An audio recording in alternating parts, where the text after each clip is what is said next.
Al says he will visit the scene of the Baltimore bridge accident next week. There's a growing debate over who should pay for the rebuilding of the bridge. It collapsed, of course, as we all saw tragically after the crash. The president has said the federal government will pick up the tab. Since the accident involved a private ship company that ship losing control and hitting the bridge, more and more Republicans say the federal government should not pay the whole bill. According to Republican Representative Ralph Norman, a staunch conservative, the very thought of having, quote, I'm quoting here, the very thought of having the federal government pay for the Baltimore bridge is totally absurd. This exemplifies the old slogan of robbing Peter to pay Paul. I'm not exactly sure how that applies in this case. But, there's a case to be made, and I think a valid case, that this is a national emergency, right? This is an interstate highway administered by the federal government, built famously in the Eisenhower administration, added on to ever since.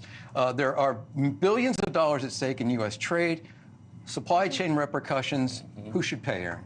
I think it needs to be both parties, but this should not solely fall to the federal government. Joe Biden, what he said, which he generally does, is he gets overly verbose in his language. He does the alls and things like that. Well, we will pay for all of this. No, the company that is rightfully the people who own that ship, they need to be held accountable for the fact that there was a failure. That's the key question. Well, I mean, the ship clearly lost power and smashed into a bridge and took it down. So you got to prove negligence. I mean, okay. No, you don't have to prove negligence because the fact that it happened means that there is a level of culpability within this anyways. Whether or not it was intentional, an accident, or negligence, they need to be held accountable. We have someone who was the director of the Office of Management, OMB.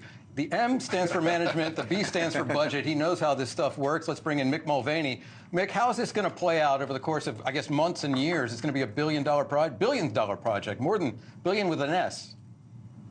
Yeah, this is easy, and I'm going to ignore for the second that the guy who said it was robbing Peter to pay Paul is my congressman. I think you got a little insight into the representation I'm getting these days.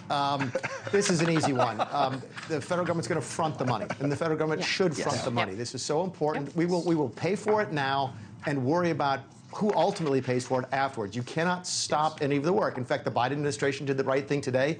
There's a bunch of Navy construction ships in the area now that needs to get fixed. It needs to get fixed immediately, and we can worry later about who's going to pay for it. It's not going to be the taxpayers, at least not entirely. This is an easy call for a White House. I'd be telling President Trump, look, we need to do everything we can to get the thing open, and then let's worry later about where the money comes from.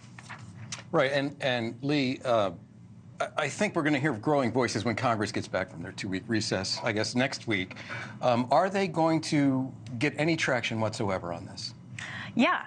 I mean, I think there's going to be a lot of traction about this.